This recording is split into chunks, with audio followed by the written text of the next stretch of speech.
नमस्कार, मेरा नाम हिमांशु परेड़िया है। मैं उत्तराखंड का रहने वाला हूँ। मैं राजीव नगर सेक्टर 14 गुड़गांव में भी रहता हूँ। मैं यहाँ जॉब की तलाश में आया हूँ और साथ ही साथ अपनी कोचिंग कर रहा हूँ, जिसके दौरान मैंने अपने रिज्यूमे हर जगह अपलोड किए हुए थे, naukri.com, लिंक्डइन और shine.com। shine.com के थ्रू मुझे 21 फरवरी 2021 को मैं टैक्स मैसेज आया, जिसमें मेरे को बताया गया कि मैं शॉर्टलिस्टेड हुआ हूँ जियो की कंपनी के लिए। उसके बाद मैंने जब एचआर को फ़ोन किया, कुछ इत्यादि उसने मेरे से क्वेश्चन पूछे। नॉर्मली क्वेश्चन पूछने के बाद जब मैंने उसके क्वेश्चन का जवाब दिया, उसके बाद उसने मेरे से 22 फरवरी को उसने मुझे कॉल किया 2:15 पे, और उसने कुछ मेरे से समथिंग कुछ क्वेश्चन पूछे जो जिसके जवाब मैंने दे चुका था उसको। और उसके बाद उसने मेरे से कहा कि आपको 850 रुपये का पे आउट करना पड़ेगा, जिसमें आपको कोरियर की सिक्योरिटी पे आउट करनी पड़ेगी। आपके पास कोरियर आएगा। कोरियर की सिक्योरिटी पे आउट करने के बाद 23 फरवरी को उसका कॉल मुझे दोबारा आया, और दोबारा आने के बाद उसने मेरे से कहा कि आपको उसने मेरे से कहा कि आपको 2050 रुपये पे आउट करने पड़ेंगे, जिसमें जो मैंने पे आउट करने के बाद मेरे संग एक बहुत गंदी तरीके से स्कैम किया गया है। और 2050 रुपये मैंने पे आउट जब उसको करा, उसके बाद उसने मेरे से कहा कि 24 फरवरी को आपकी ये प्रोसेसिंग कंप्लीट होने के बाद 24 फरवरी को मेरे को फिर से फ़ोन आता है और मेरे को बोला जाता है कि आपको 8000 रुपये और पे आउट करने पड़ेंगे। जब मैंने पूछा 8000 रुपये किस बात के पे आउट करने हैं, तो मेरे को बताया गया कि आपको लैपटॉप की सिक्योरिटी पे आउट करनी पड़ेगी।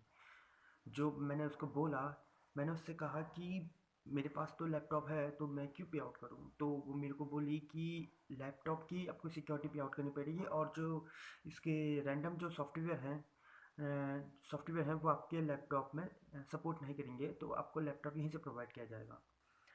ओके, मैंने ये पे आउट करने के बाद, और उसके बाद 25 फरवरी को उसका मेरे को दोबारा फ़ोन आता है। वो मेरे को बोलती है कि आपको 12,000 रुपये और पे आउट करने पड़ेंगे, जिसमें आपको जीएसटी पे आउट करना है जो आपका कोरियर की तरफ से आया है।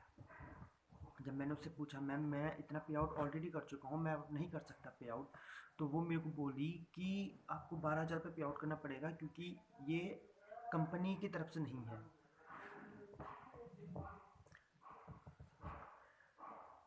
26 फरवरी को मेरे को दोबारा कॉल आता है, और दोबारा कॉल में बोला आता है आपको 15,000 रुपये और पे आउट करना पड़ेगा। जब मैंने उससे पूछा 15,000 रुपये, इतना पे आउट मैं ऑलरेडी कर चुका हूँ, तो मेरे को 15,000 रुपये का ही का पे आउट करना है। वो मेरे को बोलती है कि आपको 5,000 रुपये का पुलिस वेरिफिकेशन होगा, और 10,000 रुपये का आपका लाइफ इंश्योरेंस होगा, जिससे मेरे को बताया गया था कि आपको 1.5 लाख रुपये की आपको लाइफ पॉलिसी दी जाएगी, जिसमें आपकी family any 4 members including with me, कि आपका 1.5 लाख तक का कहीं भी आपको हॉस्पिटलिटी के लिए आपको अवेलेबल मिलेगा, 1.5 लाख वहाँ से। उसके बाद जब सारा स्कैम हो चुका था, मुझे पता चल चुका था कि ये स्कैम है। 15,000 रुपये मैंने जब पे आउट उसको नहीं करा, उसके बाद जब मैंने उसको बोला कि मैम आप मेरा अमाउंट मेरे को रिफंडेबल कर दीजिए, मेरे को आपसे नहीं करना, मेरे को जॉब नहीं चाहिए आपकी, तो वो मेरे को बोलती है कि नहीं, आपको हम आपको रिफंडेबल नहीं कर सकते, बिकॉज क्योंकि आप प्रोसेस अपनी तरफ से तोड़ रहे हैं। मैंने उसको बोला कि ma'am process, what like a process, जब आप जॉब देने से पहले आप जब इतना पे आउट मांगेंगे, तो ये जॉब तो नहीं है। मान देखिए ना कि आप 20,000 की आपको जॉब मिल रही है, उससे ज़्यादा आपसे पे आउट करने को बोला जा रहा है, तो कोई भी ऐसी जॉब नहीं होगी मेरे को लगता है जिसमें आपसे पैसे मांगे जाते हैं। स्ट्रगल लाइफ में मानते हैं कि हर कोई, अभी जिससे भी मैंने पूछा, सब मेरे को यही बोले कि भाई तूने गलत करा, पैसे देने ही नहीं चाहिए थे। अब हर किसी को नहीं बोल सकता कि टेंशन भी है, परेशानी भी है। अब इतने सब के बीच में अगर कोई आपसे बोलता है कि जॉब चाहिए, रिगार्डिंग कोई एप्लीकेशन के थ्रू आपको टैक्स मैसेज आता है, तो ऑफकोर्स जेन्युइन सी बात है, वो आपको लगेगा कि ये फर्जी स्कैम तो नहीं है, बट ये ज़्यादातर स्कैम है। और मैं अपने सेक्टर 14 जहाँ पे मैं रहता हूँ, वहाँ पे नियर बाय मैं पुलिस थाने पे गया था। जब उनको रिपोर्ट करी, तो रिपोर्ट में मेरे को बोलते हैं कि इसके साथ साथ कोई और कंप्लेंट आएगी तो आपको बताया जाएगा। ना मेरी एफआईआर दर्ज की गई।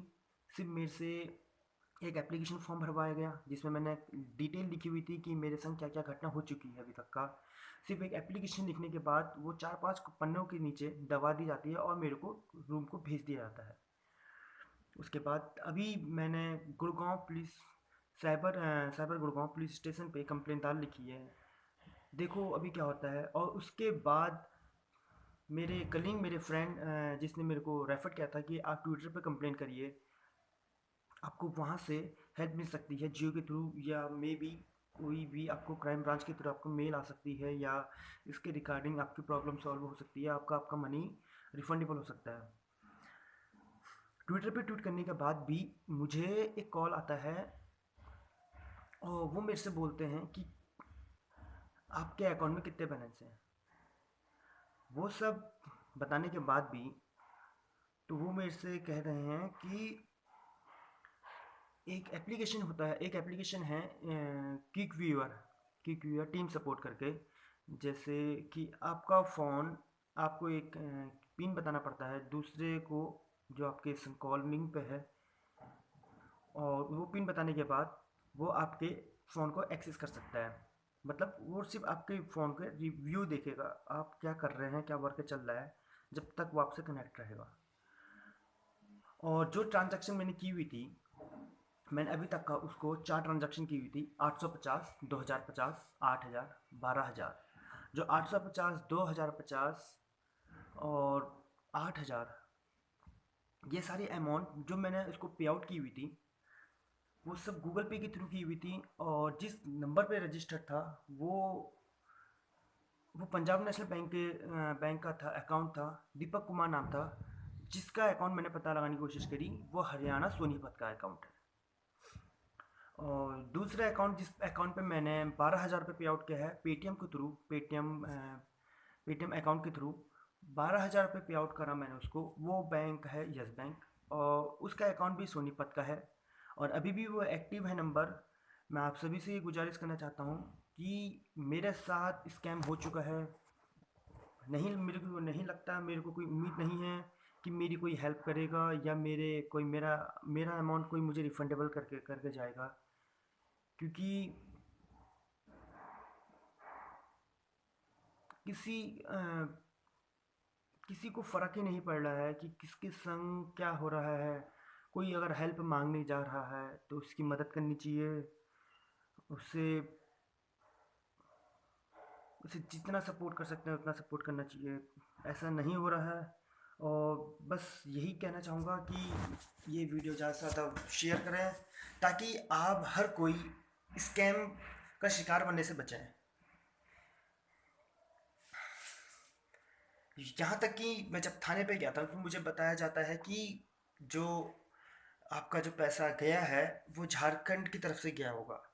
पर जबकि पता कर रहा ही नहीं है तो कैसे पता चलेगा कि मेरा पैसा किसके पास है, कहाँ है। मैं जब पूछता हूँ पुलिस स्टेशन में जाके तो मेरे को बताया जाता है कि झारखंड में कई दूर जाने के बाद कोई जंगलों के पीछे से बैठे हैं वो लोग, जहाँ पे फ़ोन, छोटा सा कीपैड का फ़ोन लेके आपको कॉल करते हैं, वहाँ से बात करते हैं।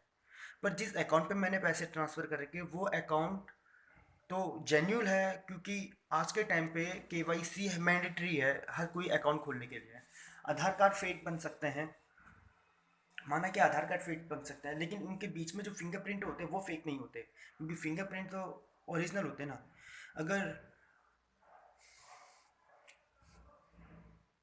प्लीज़ ये वीडियो ज़्यादा से ज़्यादा शेयर करें ताकि मेरा अमाउंट मेरे को रिफंडेबल हो सके और वो लोग जल्द से जल्द पकड़े जाए, ताकि कोई भी जॉब के रिगार्डिंग स्कैम ना हो पाए।